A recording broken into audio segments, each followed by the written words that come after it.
এর আগেও আপনার এই অনেকেই প্রতিশ্রুতি দিয়েছিল, সাবেক উপজেলা চেয়ারম্যান আসছিল, আইসা এখানে বিরাট একটা করছে, মিটিং করছে, মিটিংয়ে বলছে যে এই ব্রিজ করেই দেব। সব সব দলের নেতারা আইসা এই ব্রিজটা করার জন্য এই বলে যায়, কিন্তু তারপরে আর আসে না। ভোট নেওয়ার আগে সবাই আসে প্রতিশ্রুতি, ভোট নেওয়ার পরে আর কেউ আসে না। এইদিকে আমরা মর্মাহত, আমরা আসলে অবহেলিত।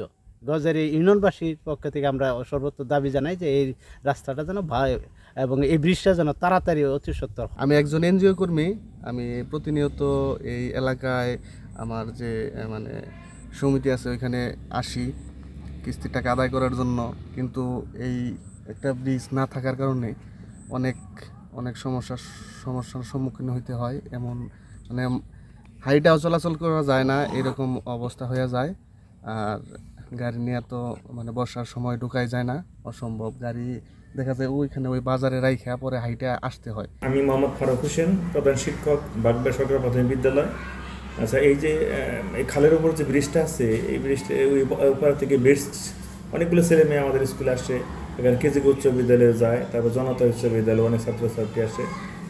এই ব্রিজটা বিভিন্ন সময় কাঠ দেয়, বাঁশ দেয় তৈরি করা হয়। অনেক ছেলে মেয়েরা অনেক সময় আহত হয়, পড়ে যায়, এরকম ঝুঁকিপূর্ণ। তো আমি আশা করি যে এই ব্রিজটা যদি পার্মানেন্ট একটা ব্রিজ হইতো, তাহলে ছেলে মেয়েদের জন্য বা যারা লোকজন চলাচল করে তাদের জন্য ভালো হইতো। বাড়িতে কোনো কিছু মালপত্র নেওয়া যায় না। এই যে কেদার দিনে, বৃষ্টির দিনে মানুষ চলাফেরা করতে অনেক কষ্ট হয়। আমাদের এই সড়কটা হইলে অনেক ভালো হবে। বাচ্চাদের স্কুলে যেতে সমস্যা হয়, কেদার রাস্তায় তারা স্কুলে আসতে পারে না।